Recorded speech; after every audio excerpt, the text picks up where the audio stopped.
किस रूप में याद रखना है? नित्यम मृत्यु मनुस्मरे। कैसे? बोले केशान अनुगृहीतेषु नित्यम एव चतुष्घटः। 24 घंटे मृत्यु मेरे बाल पकड़ के ऐसे रखी है। वो आपको दिखती नहीं है, मौत ऐसे लटकी है पकड़ के। एक बार किसी ने पूछा, मौत तुम हर व्यक्ति का बाल पकड़ के क्यों लटकी हो?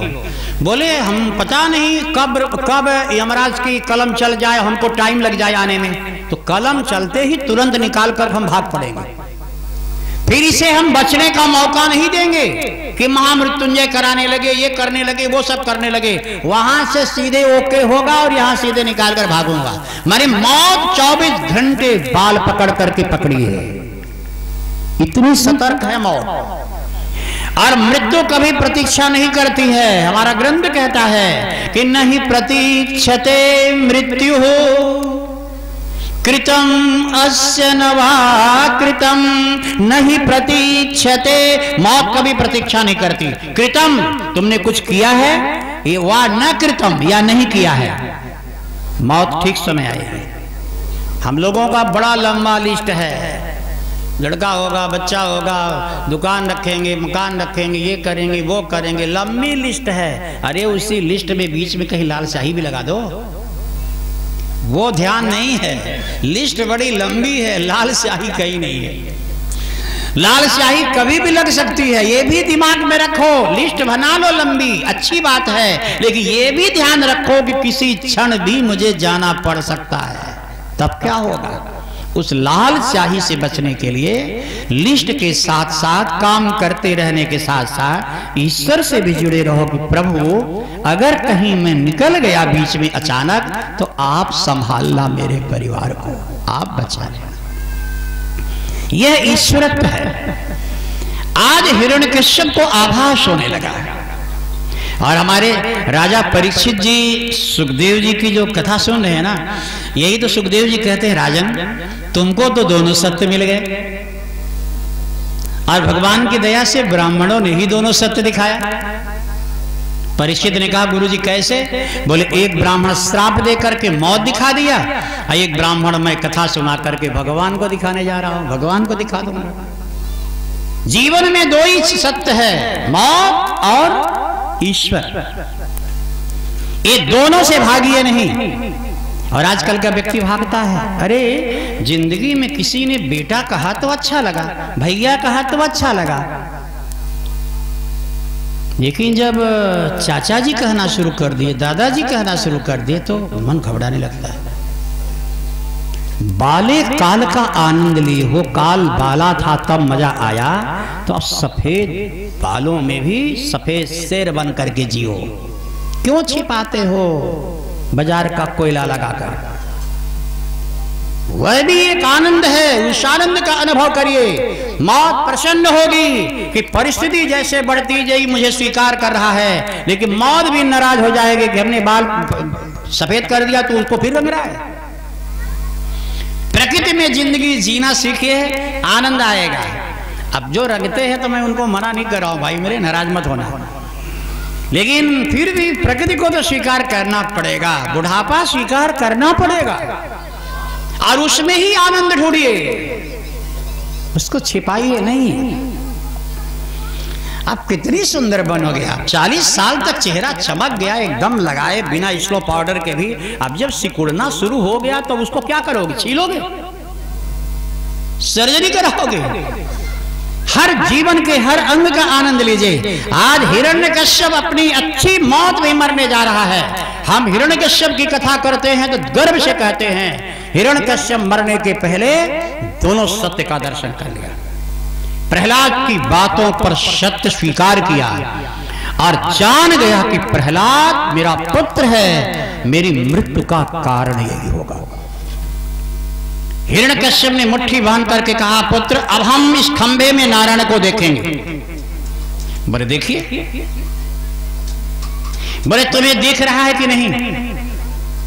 बोले रुकिए थोड़ा, बच्चा तो हूं ही, नादान हूं। पिताजी 1 मिनट। प्रहलाद जी गए, प्रहलाद जी ने जाकर के धीरे से खंभे में कान लगाया। हलाद मेरा सबसे बड़ा भाई, अनुहलाद मेरे दूसरे नंबर का भाई, संहलाद मेरे तीसरे नंबर का भाई, सबसे छोटा मैं हूं प्रहलाद। खंभे के सामने जाके कहता है, मेरी मां का नाम कयाधु है, मेरे पिता हिरण्यकश्यप है। प्रभु मैंने बड़े विश्वास के साथ अपने पूज्य पिता से कहा है कि आप यहां हो, मुझे तो विश्वास है कि आप हो, लेकिन अगर ये मुष्टिका का प्रयोग किया और नहीं निकले तो इस दुनिया से भक्ति टूट जाएगी। इसलिए 5 साल की उम्र है मेरी भगवान, प्रहलाद मेरा नाम है, एक बार मेरे कान में बोल दो आप हो कि नहीं। गजब की भक्ति, दुनिया पागल कहे कहती रहे, लेकिन प्रहलाद छोटा, सब देख रहे हैं तमाशा, लेकिन तमाशा भी कभी कभी आशा बन जाती है और आशा सफल हो जाती है। अब इतना कहा, जब वो कान लगा दिया तो उस खंभे से वो खंभा तो सैकड़ों हजारों साल से है, कभी नहीं बोला, क्योंकि प्रहलाद जैसी बात किसी ने पूछा भी नहीं। आज उस खंभे से आवाज निकली कि पुत्र तुमने आज मुझे पुकारा, मैं तो 5 साल पहले से ही आकर यहां बैठ गया हूं, पहले ही पुकार लिया होता मैं हूं। भक्ति में बड़ी ताकत होती है, लेकिन भक्ति की परीक्षा इतनी जल्दी मत लेना। कठिन परिस्थितियों में भक्ति अपने आप रास्ता बना देती है। जब गर्व के साथ कह दिया प्रहलाद जी ने कि पूज्य पितावर, देखिए बात करिए, जैसे जाकर मुष्टिका का ऐसे करके लगाया, 3 टुकड़ा होकर बिखर गया, और 3 टुकड़ा होकर के वो खंभा जब गिर गया तो उस खंभे के भीतर से दिव्य आकृति निकली। आकृति इतनी भयानक थी, प्रहलाद जी ने कहा पिताजी ये कौन है? बोले कोई नर है। बोले और गौर से देखे तो गले के ऊपर का हिस्सा देखा तो शेर का था। बोले नहीं नहीं नर नहीं, ये सिंह है। बोले और ठीक से देखिए तो जब नीचे देखे तो कहे नर है, ऊपर देखे तो कहे सिंह है। कभी सिंह कहे, कभी नर कहे, कभी नर कहे, कभी सिंह कहे।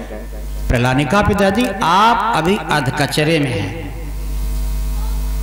ये अधकचरे वाली भक्ति ठीक नहीं हुई है। कभी नर कहते हो कभी सिंह कहते हो। बोले आधा आधा है। बोले आधा को पूरा कर दीजिए ना। भक्ति पूर्ण जब होती है तब निश्चयात्मक निर्मल बुद्धि प्राप्त होती है, तब भगवान प्रकट होता है। जब प्रहलाद ने कहा पिताजी एक बात बोलिए क्या है, सिंह है कि नर है, नर है कि सिंह है? जब नीचे से ऊपर बार बार देखा हिरण्यकश्यप ने, तब हिरण्यकश्यप ने एक स्वर में कहा बेटा न सिंह है न नर है, सत्य ये है कि इस खंबे से आज नर सिंह पैदा हुआ है। प्रेम से बोलो नरसिंह भगवान की, नरसिंह भगवान की। अब एक निष्ठ बुद्धि हुई। जब तक सिंह नर नर सिंह सिंह नर में दुनिया घबरा रही है भी नहीं भी है भी। आजकल ऐसे हो रहा है, हमने कह दिया 108 हनुमान चालीसा का पाठ करो नौकरी लग जाएगी, तो अगला क्या करता है, कर लेते हैं, उपाय तो बहुत किए, देख लेते हैं होना होगा हो जाएगा, नहीं बिगड़ी क्या जा रहा है। इतना अधकचरे की जिंदगी जियोगे? अरे या तो ना करो नहीं तो विश्वास के साथ करो। संशयात्मा विनश्यति। गीता में भगवान कृष्ण कहते हैं अर्जुन संशय मत करो कि विजय होगी कि नहीं, क्योंकि संशयात्मा विनश्यति, संशय करने वाला विनाश को प्राप्त होता है। विश्वास के साथ कोई कार्य करिए आपका जीवन सफल होगा। जैसे ही नरसिंह ने ये शब्द कहा तुरंत प्रहलाद जी ने आंख बंद कर लिया। हे भगवान जो भी मैंने मान अपमान अपने तात का कभी किया हो माफ करना। आज मेरे पिताजी सदगत के रास्ते पर निकल पड़े, निकल पड़े। एक पुत्र को क्या चाहिए इससे ज्यादा?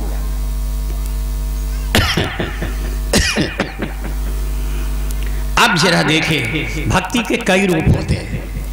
अर्चनम, कोई अर्चना करता है, अर्चना माने पूजा की सामग्री इकट्ठा करना। कीर्तनम, कोई कीर्तन करता है।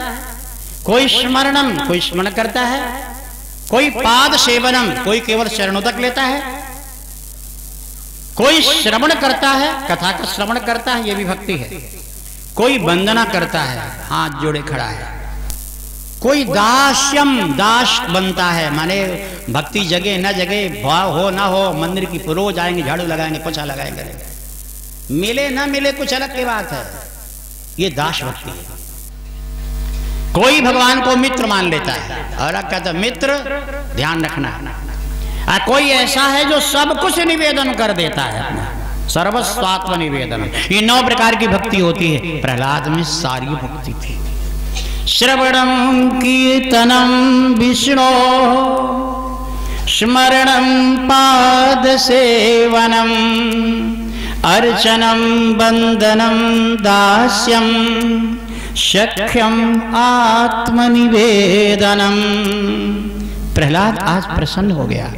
अब इधर नरसिंह भगवान पकड़ करके हिरण्यकश्यप को उल्टा करके छाती ऊपर तरफ अपनी गोदी में लटा दिया। सायंकाल गोधूली बेला है,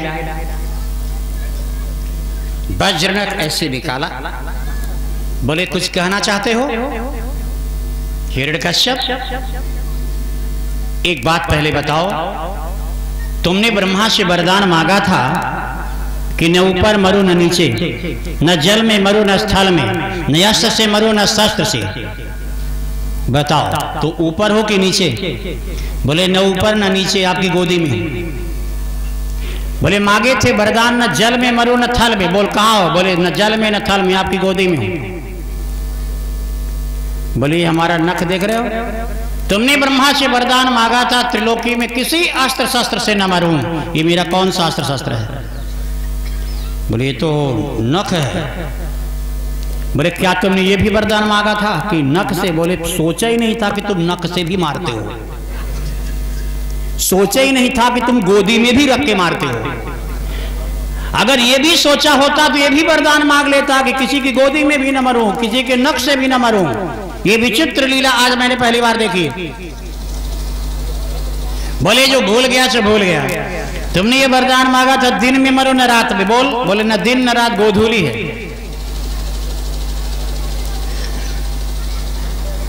भगवान ने कहा कि अब मरने के लिए तैयार हो। तब हिरण्यकश्यप ने कहा 3 बात। बोले 3 वचन के लिए हमको मौका दे दीजिए। एक बोलना है अपनी प्रजा के लिए, दूसरा बोलना है अपनी पत्नी के लिए, तीसरा बोलना है अपने पुत्र के लिए, फिर दुनिया छोड़ चलूंगा। नरसिंह भगवान की शांत गोदी में बैठा है। भगवान ने मौका दे दिया। सुन लीजिए इस कथा को, परंपरा जान लीजिए, शाखोच्चार जान लीजिए। ब्रह्मा के पुत्र थे मरीचि ऋषि, मरीचि के लड़के हैं कश्यप। कश्यप की 13 पत्नियों में से जो दिति नाम की पत्नी थी, उसके गर्भ से पैदा हुआ था हिरण्यकश्यप। हिरण्यकश्यप की पत्नी का नाम कयाधु। कयाधु के हुए 4 लड़के, प्रहलाद, आहलाद, अनुहलाद, प्रहलाद। प्रहलाद के हुए 4 लड़के, आयुष्मान, दानीशिबी, बाष्कली और विरोचन। विरोचन के लड़के का नाम था दैत्यराज बलि। बलि के लड़के थे बाणासुर।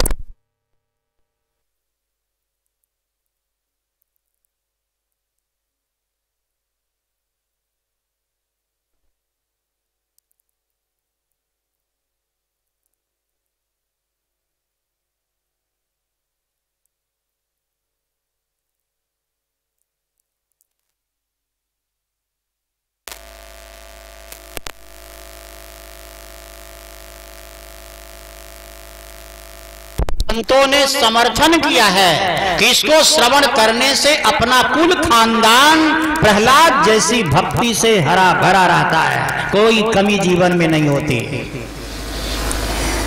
इसलिए कड़ी को एकदम टूटने नहीं दीजिए, पूरी तरह से इस कथा के संलग्नता से श्रवण करिए। जैसे मैं देखता हूं लाइट चली भी जाती है, जनरेटर चलने में थोड़ा टाइम लगता है, लेकिन मैं जानता हूं कि अगर मैं बंद कर दिया 2 मिनट के लिए तो फिर मुझको उठाने में आधा घंटा लग जाएगा।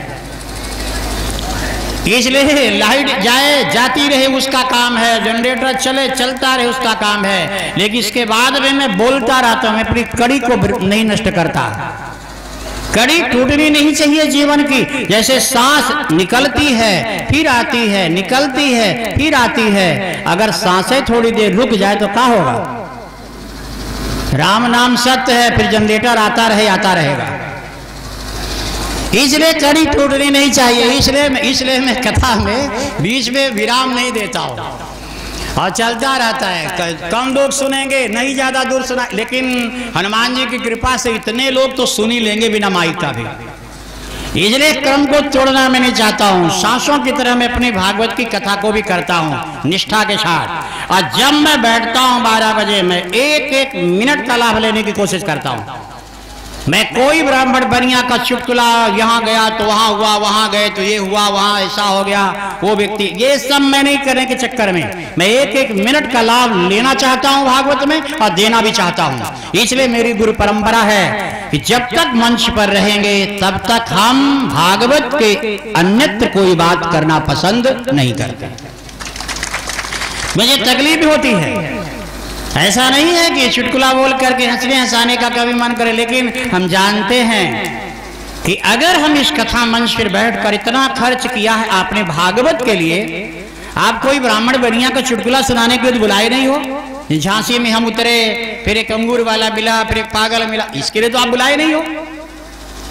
इसलिए भागवत मंच पर अगर भागवत से अलग की कोई बात मैं अगर करता हूं तो मुझे ऐसा लगता है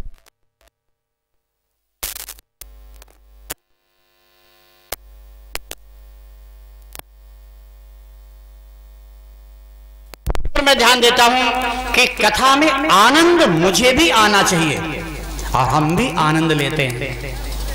हम केवल बोलते ही नहीं हैं, बोलना तो मुंह का काम है, तो आपे की जगह हम भी हैं। कई लोग कहते हैं महाराज आप तो वक्ता हो। हमने कहा वक्ता हैं, इसका काम बोलना है, लेकिन आप तो कान से सुनते हो ना, तो कान से तो हम भी सुनते हैं, तो आपे की जगह हम भी हैं, पर थोड़ा सा ज्यादा है जो वक्ता बोलते हैं। लेकिन यह भी अगर हम अहंकार करते हैं कि हम बोलते हैं, ये भी गलत है। कई लोग हमसे कहे महाराज बहुत सुंदर कथा करते हैं, आप बहुत सुंदर। हमने कहा मैं, एक व्यक्ति ने कहा महाराज आपकी कथा बहुत सुंदर लगी। मैंने कहा हम तो अपनी कथा ही कभी नहीं की भैया, और सच में बताऊं जिस दिन मैं अपनी कथा करने लगूंगा तो किसी को अच्छी नहीं लगेगी। ये तो भगवान की कथा है, कथावाचक चाहे जैसा भी हो, ये तो अगर कथा अच्छी लगती है तो ये कथावाचक की महिमा नहीं है, ये भगवान की कथा की महिमा है। जब जब सुनोगे तब तब अच्छी लगे। इसलिए जब अच्छी लगे तो ये कथावाचक की प्रशंसा नहीं, कथा की महिमा की प्रशंसा करो। ये कथा का प्रहलाद है, हमारी क्या इस औकात है। इसलिए हिरण्यकश्यप जैसा दैत्य तो दुनिया में न भूतो न भविष्यति, लेकिन ऐसा भाग्यशाली भी नहीं मिलेगा भाई मेरे। मैंने देखा है इस कथा में, पढ़ा तो है ही है, सुना भी है, देखा है मैंने इस कथा में। जब हिरण्यकश्यप को गोद में नरसिंह जी ने लिया तो कहा कि 3 वाक्य बोलने का मौका दे दीजिए प्रभु। तो बोले बोलो।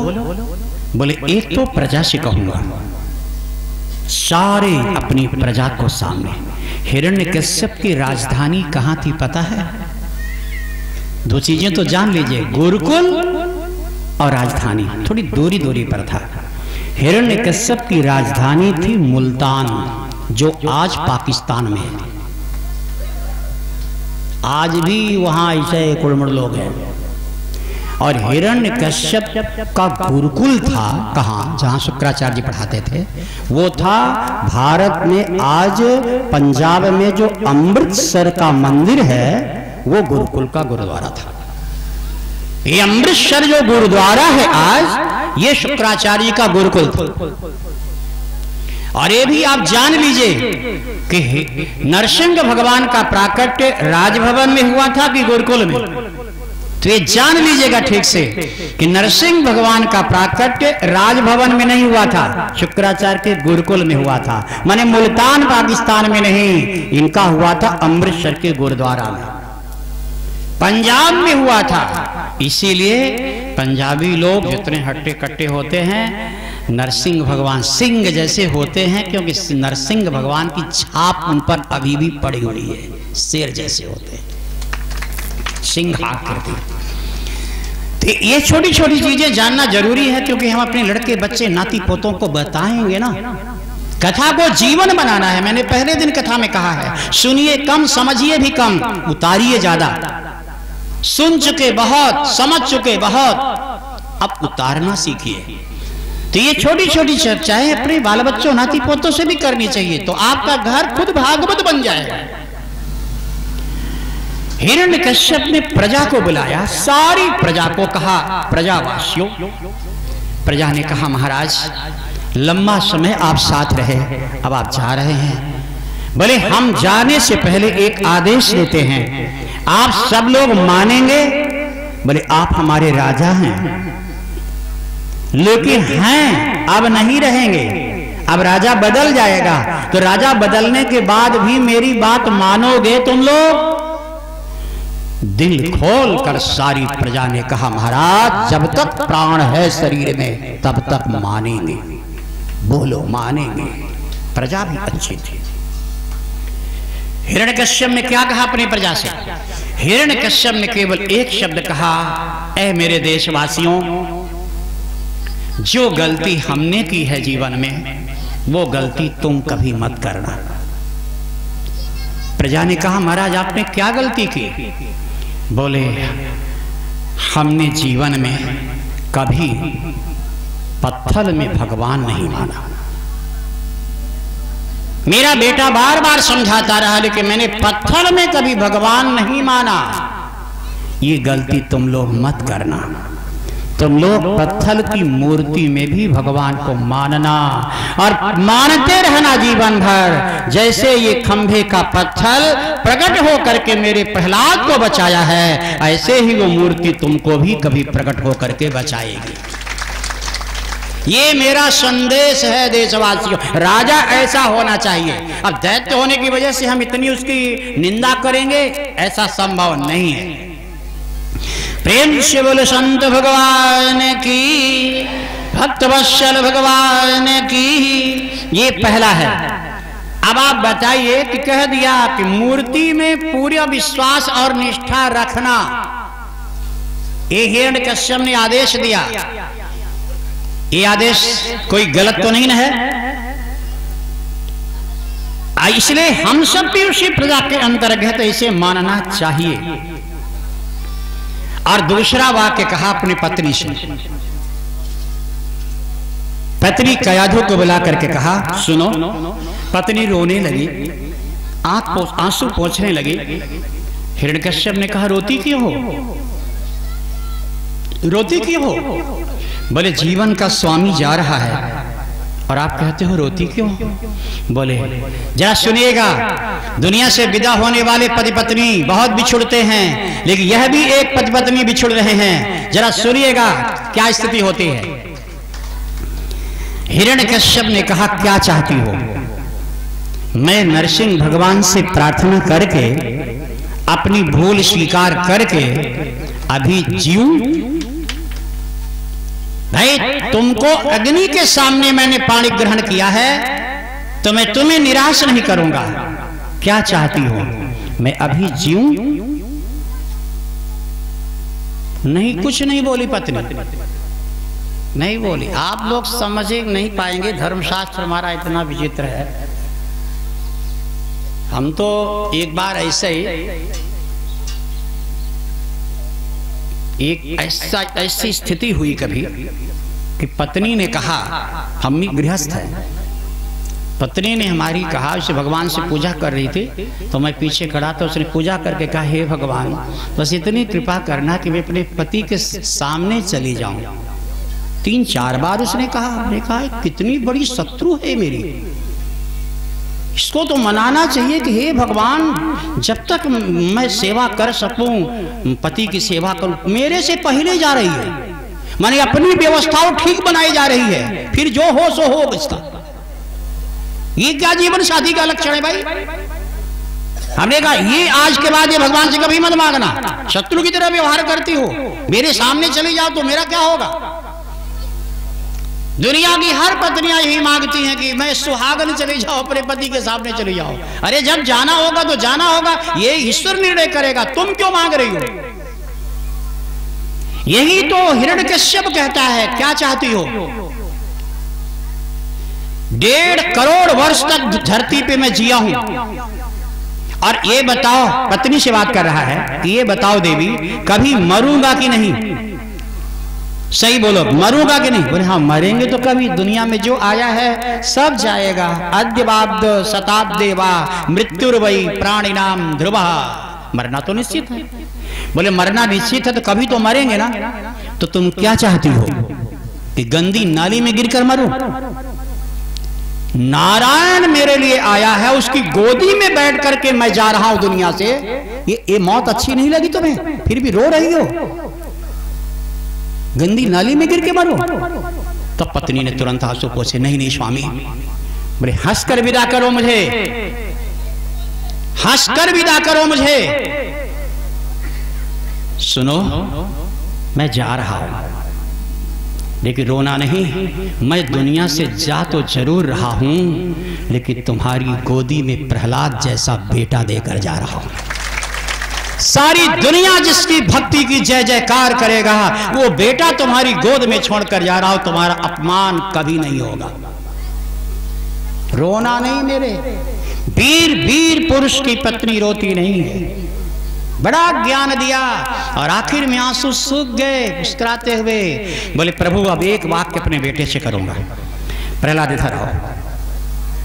प्रहलाद आंख में आंसू भरा, बेटा तो है ही है ना, आंख में आंसू भरा, और जरा वो भागवत का श्लोक मैं ज्यों का त्यों बता रहा हूं, केवल हिंदी बोल रहा हूं, इस संत के लिखा है। सीधे प्रहलाद ने पैर छू करके कहा, मुझे जन्म देने वाले मेरे पूज्य पिता, जीवन में जो भी छोटी बड़ी गलतियां होंगी मुझे माफ कर देना। बोले रो रहे हो? बोले ये खुशियों के आंसू है पिताश्री। बोले मैंने तुमको बुलाया है रोने के लिए नहीं। सुनो, जो चीज मैंने गुरु को भी कभी नहीं बताई, आज वो तुम्हें बता करके दुनिया से जा रहा हूं। बस इसी को संभाल करके रखना। मैंने 1.5 करोड़ वर्ष शासन किया है, तो तुम शायद ईश्वर कृपा होगी तो 3 करोड़ से भी ज्यादा शासन करोगे, लंबा शासन करोगे। पुत्र, दुनिया जानती है कि मैं गुरु जी की कृपा से, गुरु की कृपा तो है ही है, लेकिन कुछ मेरा अपना शोध था। तुम सुनो, अब सुनिए, एक पिता अपने पुत्र को उपदेश दे करके दुनिया से विदा हो रहा है। पिता का उपदेश सुनिए, विशेषकर हिरण्यकश्यप का। हिरण्यकश्यप ने कहा, पुत्र सुनो, धतुर मंदार सौम्य दूर्वा करवीर वेला कृतगंधराज। पुत्र, धतूर का पुष्प अपने इष्ट देवता को चढ़ाने से लोभ हमेशा कंट्रोल में रहता है, ये याद रखना। मदार का पुष्प भगवान को चढ़ाने से क्रोध कंट्रोल में रहता है। जिसके बल पर 1.5 करोड़ वर्ष तक मैंने शासन किया, मैंने देवताओं से दुश्मनी किया, लेकिन उस दुश्मनी में भी मेरा क्रोध हमेशा कंट्रोल में रहा, नहीं तो मार दिया जाता कभी कभी। और ये क्यों? धतूर का पुष्प चढ़ाने से, धतूर का फल चढ़ाने से लोभ कंट्रोल में रहता है। धतूरा जानते हैं? और मदार का पुष्प चढ़ाने से क्रोध कंट्रोल में रहता है। मदार माने यहां की भाषा में अकौवा। मैं कई बार आ चुका हूँ इसलिए जानता हूँ। ये कहीं कहीं तो मैं मदार कह देता हूँ, लोग बाद में पूछते हैं महाराज जी वो मदार माने क्या? अरे हमने कहा मंचे में पूछे होते तो सबको बता देते। अब तो कितने लोग असमंजस में रहे होंगे। यही स्थिति यहाँ की भी थी। जब सबसे पहली बार मैं आया था, बहुत लगता है 28-30 साल पहले, तो ये खिरिया वाली बड़ी जगह में आया था। तो ऐसे में बोल दिया था।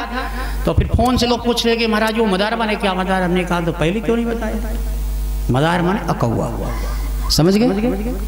ये भगवान को अपने चढ़ाओ, इष्ट देवता को, क्रोध कंट्रोल में रहेगा। ये एक पिता अपने बेटे से जिसकी जीवन भर दुश्मनी चली, आज प्राण छोड़ते समय जीने का राज बता करके जा रहा है। हिरण्यकश्यप ने कहा धतुर मंदार ही सौम्य दूरवा। सौम्य, सौम्य कहते हैं गुलाब के फूल को। बेटा गुलाब का पुष्प अपने इष्ट देवता को चढ़ाने से संतान कंट्रोल में रहती है। तुम इतना मेरे विपरीत गए फिर भी तुम कंट्रोल में मेरे रहे। यही वही राज है कि मैं गुलाब का पुष्प अपने ईश्वर को अर्पण करता था। और ये संतान कंट्रोल में भी रहेगी और संतान सुरक्षित भी रहेगी। ये तीसरा वाक्य। चौथा वाक्य है दूर्वा। अपने इष्ट देव को दूर्वा चढ़ाने से लक्ष्मी की कमी जीवन में कभी नहीं होगी, कभी भी नहीं होगी। त्रिलोकी में लंबे समय शासन करेगा, पुत्र कमी नहीं रहेगी। ये मैं अपने जीवन की धरोहर तुम्हें बताकर जा रहा हूं। करवीर का पुष्प अपने इष्ट देव को चढ़ाने से त्रिलोकी में यश तुम्हारा बढ़ेगा, कभी कलंक नहीं लगेगा। मैंने ये किया है पुत्र। गर्व से तुम अपने पिता का नाम ले सकते हो। उतार चढ़ाव मेरे जीवन में भले आए हों, देवताओं के साथ मैंने विरोध भले किया हूं, लेकिन प्रहलाद तुम्हारा पिता हिरण्यकश्यप करवीर का फूल चढ़ाया करता था। ये राज की बात है। मेरे चरित्र में दाग कभी नहीं लगा। मैं चरित्रहीन कभी नहीं था, कभी नहीं। चरित्र को अगर कंट्रोल में रखना है, नियत को अगर कंट्रोल में रखना है, इंद्रियों को अगर कंट्रोल में रखना है, गंदी आदत कभी जीवन में न आए, अगर ये चाहते हो तो करवीर का पुष्प अपने भगवान को अर्पण करो। करवीर माने समझते हैं? करवीर कहते हैं कनेर को। कनेर होता है ना, कई रंगों में होता है, पीला भी होता है, लाल भी होता है, कई रंग में। कनेर को ही करवीर कहा जाता है। करवीर बेला कृत गुंधराज। और है बेला। बेला का फूल पता है? सफेद फूलता है।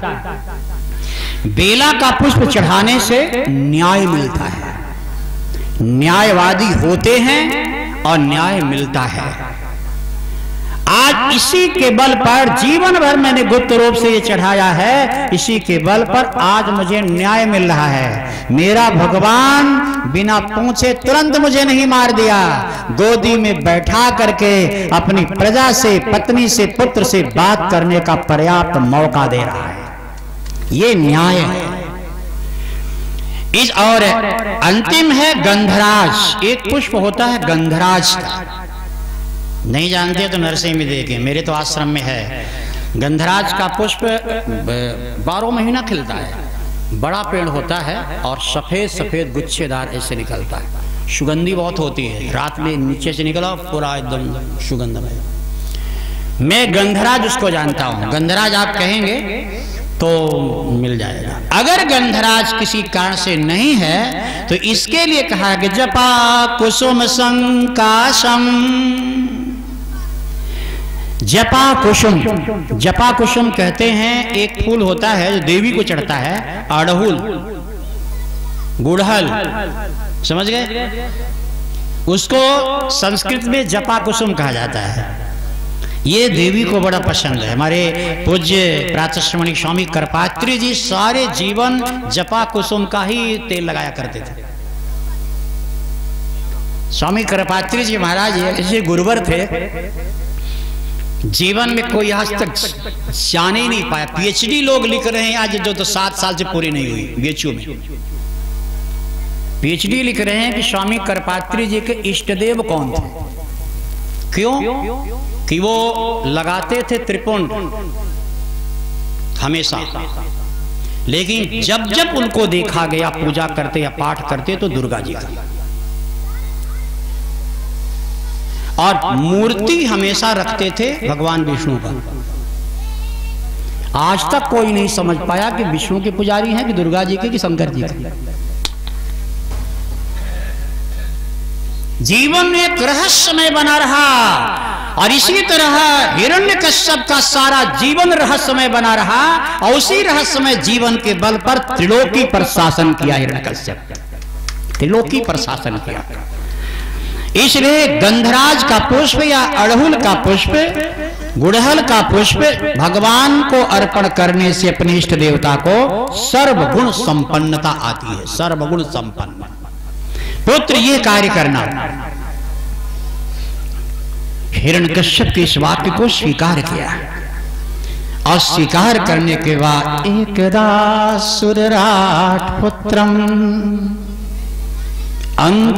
अंकमारोप्य पांडव अंक, शब्द को ध्यान दीजिएगा, बोला तो नहीं लेकिन मने मन कहता है, हे परमात्मा एक ही इच्छा मेरी अधूरी रह गई, काश जिस बेटे को हमने पर्वत से फेंका, समुद्र में फेंका, हाथी के नीचे को चलवाया, आग में जलवाया, सारे यत्न किए, काश इतना सुंदर बेटा मेरी गोद में कभी एक बार बैठा कर खिला तो लिया होता।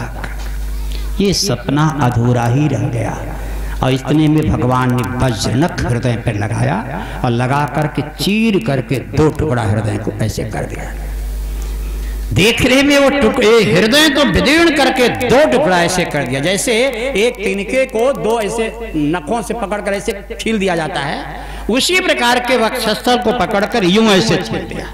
लेकिन आश्चर्य होगा, उस हृदय के भीतर से एक ज्योति जगमगाती निकली, अब वो धीरे धीरे धीरे करके बड़ी हो गई, और पूरे राज्य की 3 परिक्रमा की, और नरसिंह भगवान की 7 परिक्रमा की, और वह हिरण्यकश्यप की प्राण ज्योति हमेशा हमेशा के लिए नरसिंह भगवान के श्री चरणों में समा गई। प्रेम से बोलो नरसिंह भगवान की, नरसिंह भगवान की। इसलिए कहते इमं तो पाशैहि वरुणस्य बद्धा, प्रहलाद जी महाराज ने स्तुति भी किया। 42 श्लोकों में प्रहलाद जी ने वंदना किया है, और नरसिंह भगवान ने पूर्ण आशीर्वाद दिया है। अगर आपसे कोई व्यक्ति पूछे कि धरती पर सबसे पहली मूर्ति किसकी बनी थी, बोला नरसिंह। और कहना ही नहीं, दुनिया की सारी टेक्नोलॉजी फेल हो जाए और आपके दुख को न दूर कर पाए, तो थोड़ा कभी कभी सवेरे सूर्य को अर्घ दे करके लोटा नीचे रखकर हाथ जोड़ करके मन से नरसिंह भगवान का ध्यान कर लेना, आपका काम सफल हो जाएगा। जय जय सीताराम। 14 मनु का वर्णन करते, अब आगे बढ़ते हैं। इसके बाद गजेंद्र मोक्ष की महिमा का वर्णन करते हैं। गजेंद्र मोक्ष बहुत थोड़े शब्दों में हम समझेंगे, क्योंकि कल वर्षा के बीच में इंद्र भगवान के लीला में लगता था कितनी जल्दी 5 बजे सब लोग घर पहुंचे।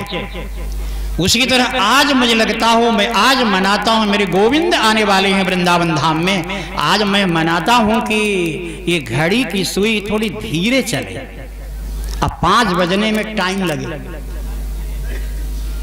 देखिए हमारे कहने से घड़ी थोड़ी बंद थोड़ी होगी, हमारे कहने से तो समय बंद नहीं होगा, आपके कहने से भी बंद होगा। दुनिया में कोई ऐसा व्यक्ति है जो समय को बंद कर दे? कोई ऐसा है? कोई ऐसा जीवन में हो सकता है कि भगवान के समय को रोक दे? नहीं, एकदम तो भाव में नहीं मत करिए। एक बार तो घड़ी रुक गई थी, एक बार रुकी थी। कब? अयोध्या में राम जी के जन्म में 6 महीने तक सूरज डूबा ही नहीं। अब सूरज डूबेगा ही नहीं तो फिर घड़ी तो रुकी गई। लेकिन अयोध्या में, धमना में नहीं। अब धमना को भी अयोध्या बना लीजिए तो यहां भी रुक जाएगी। अयोध्या। अयोध्या कैसे बनता है? अयोध्या। आ माने नहीं, योद्धा माने युद्ध। जहां युद्ध न हो, मित्रता ही मित्रता हो, प्रेम की भाषा हो, न योद्धा अयोध्या। जहां युद्ध न हो वो है अयोध्या। आप भी ऐसे वातावरण करिए तो धमना में भी सभी रुक जाएंगे, रुक जाएंगे। लेकिन ये ईश्वर की कृपा के बिना संभव कहां है। सुई को चलने दीजिए, घड़ी को चलने दीजिए अपने प्रकार से, उसी में हम भी देख लेते। आइए शरीर को ही रहने दीजिए और कथा का एक तरंग बदलता है। श्री सुखदेव जी महाराज ने राजा परीक्षित से कहा, राजन अब कथा की तरंग बदलती है और आज की कथा 7 दिन वाली भागवत सप्ताह में बीच वाली कथा है। 7 दिन में चौथा दिन बीच वाला है ना। 3 बीत गया, 3 आगे आएगा। आज ये बीच वाला दिन है ना। और 3 लोक होते हैं, एक हमारे सर के ऊपर है और एक पैर के नीचे है। हम लोग बीच वाले लोक में हैं कि नहीं? मृत्यु लोक में है ना। ये बीच वाली आज है, दिन भी बीच वाला है, लोक भी बीच वाला है, और मध्यते तु जगत सर्वम, ये जगत भी पूरा बीच में ही है। इसलिए इस बीच वाली की कथा को जरा सावधानी से श्रवण करना है। राजा परीक्षित को सुखदेव जी ने कहा, राजन हम थोड़ा सा मन मस्तिष्क को और सुदृढ़ करेंगे। हमने इतनी देर तक जो कथा सुनाई है तुमको समझ में आई कि नहीं, हम जानना चाहते हैं। परीक्षित ने कहा, गुरुजी जान लीजिए, भाई जो सतर्क विद्यार्थी है वो 24 घंटे परीक्षा के लिए तैयार है। क्योंकि सतर्क विद्यार्थी ये जानता है कि मेरे गुरु ने जो पढ़ाया है प्रश्न उसी में से करेगा। लेकिन जो असावधान विद्यार्थी है, जिसने ठीक से अध्ययन नहीं किया है, वो घबराता है, चाहे 4 साल बाद परीक्षा होगी तो भी। राजा परीक्षित ने कहा, गुरुजी लीजिए परीक्षा। बोले, राजन शरीर को यही रहने दो, मन से मेरे साथ चलो, एक जगह का दर्शन मैं तुझे कराता हूं। राजा परीक्षित जी सावधान हो गए, सारे श्रोता सतर्क हो गए और सुखदेव जी कहते हैं कि आसीद गिरिवरो राजन। आसीत माने था। हे राजन, बहुत पुरानी बात है, एक बहुत बड़ा त्रिकूटाचल नाम का पर्वत, और उस पर्वत में 3 शिखर थे, एक सोने का, एक लोहे का, एक चांदी का। सोने वाले शिखर में सबसे ऊपर बहुत बड़ा एक जंगल है, उसमें एक सुंदर तालाब, तालाब में निर्मल पानी, और उस जंगल का राजा था एक गजेंद्र नाम का हाथी। किसी को पानी नहीं पीने देता था, सारे पानी के बिना, जल के बिना तड़प तड़प कर मर गए। एक दिन जल पीकर स्नान करके अपने बच्चों के साथ सरोवर में खेल रहा था। लाखों करोड़ों जीव जंतु पानी के बिना जंगल में तड़प तड़प कर मर गए, और मरने वाली आत्माओं का आह लग गई, पाप लगा। और उस गजेंद्र को समय नहीं आया था मरने का, लेकिन असमय में काल पैदा हो गया और जल के भीतर से ग्राह ने पकड़ लिया पांव। बड़ा प्रयास किया, लड़के बच्चों को चिल्लाया, पत्नी ने पूरा प्रयास किया, लेकिन जब नहीं निकल पाया तो भगवान की स्तुति करने लगा और एक कमल का फूल उठाकर सूंड में ज्यों भगवान को अर्पण किया तो ग्राह ने पूरी तरह से खींच लिया। वंदना बड़ी लंबी किया, लेकिन नाम किसी देवता का नहीं लिया। क्यों नहीं लिया? क्योंकि जिंदगी में कभी किसी देवता का एक लोटा पानी तक तो चढ़ाया नहीं था।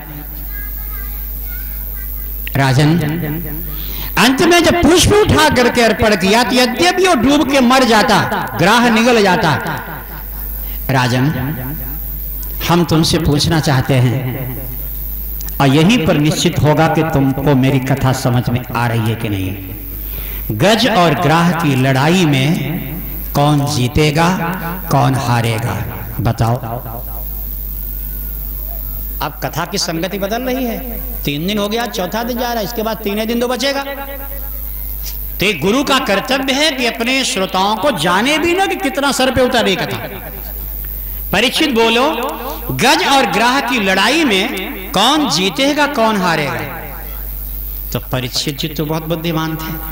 परीक्षित जी ने कहा, गुरुदेव ये बता दीजिए कि लड़ाई जल के भीतर है कि बाहर? बोले भीतर बाहर से क्या मतलब है, दोनों लड़ेंगे तो जीतेगा कौन? बोले गुरुदेव अगर जल के भीतर लड़ाई होगी तो गजेंद्र हार जाएगा, और जल के बाहर लड़ाई होगी तो गजेंद्र जीत जाएगा। सारे लोग बैठे थे, सारे लोगों ने कहा मतलब? सुखदेव जी ने पूछा मतलब? बोले गुरुदेव ये शरीर त्रिकूटाचल पर्वत है, इसमें 3 शिखर हैं, सतोगुण, रजोगुण, तमोगुण। ये 3 प्रकार के विचार ही वो शिखर है। अच्छे विचार सतोगुण, आलसी विचार रजोगुण, लड़ाई झगड़ा वाला जो विचार है वो तमोगुण। इसमें जो अच्छा वाला विचार है वो सोने का है, उसी पे ये गजेंद्र रहता है। गजेंद्र है अहंकार में डूबा ये जीवात्मा। ये तालाब सरोवर है ये दुनियादारी भवसागर। ग्राह है काल भगवान। अगर यह जीव सारी जिंदगी भवसागर के चक्कर में पड़ा रहा पानी में तो हार जाएगा, और अगर सूखी जगह पर रहेगा तो जीत जाएगा। बोले सूखी माने? अगर पानी भवसागर है तो सूखी? बोले सूखी जगह को कहते हैं भगवान का मंदिर। अगर मंदिर के चक्कर में पड़ा रहा तो जीत जाएगा, भवसागर के चक्कर में पड़ा रहा तो हार जाएगा। सुखदेव जी ने आंख बंद करके कहा, राजन कथा तो उतर गई तुम्हारे ऊपर, अब आओ हमको जो सुनाना था वह सुनाने के लिए ही हमने तुम्हारी मस्तिष्क की परीक्षा ली। बोले गुरु जी ये आपने जो हाथी की कथा सुनाई है गजेंद्र की, वो कोई हाथी वाथी नहीं है, आपने मुझको ही हाथी की संज्ञा दी है, और आपका इशारा केवल इतना ही है कि सारी जिंदगी भवसागर में बीत गई, अंतिम में एक श्रद्धा का सुमन अगर अर्पण कर दो, श्रद्धा का फूल अगर अर्पण कर दो तो मेरा जगत नियंता आकर के बचा लेगा और जीवन की नौका पार हो जाएगी। आप यही तो कहना चाह रहे हैं? बोले हाँ राजन, अब तुमको कथा समझ में आई है, इसलिए अब तुमको मैं कथा सुना रहा हूं। कृष्ण जन्मोत्सव के पहले जिस पर विचार करना है वो कथा सुनिए, सुनिएगा। इस धरती पर जगन्नाथपुरी में, जगन्नाथपुरी में चंद्रभागा नाम की नदी समुद्र में जहां गिरती है, वही चंद्रभागा और समुद्र का मिलन जहां होता है, वहीं पर 2 भक्त रहते थे। ये दोनों ही सगे भाई थे। 2 मिनट की बात है, लेकिन इसको इतने गौर से सुनिएगा कि आगे भगवान के जन्म से लेकर 3 दिन आगे की कथा इतनी सुंदर समझ में आएगी, और यहां अगर ये लड़खड़ा गए तो समझ में नहीं आएगा। ये मान लीजिए कि ये 2-4 मिनट का जो सूत्र है, ये 2 भाइयों वाली, यह मैथ का सूत्र है।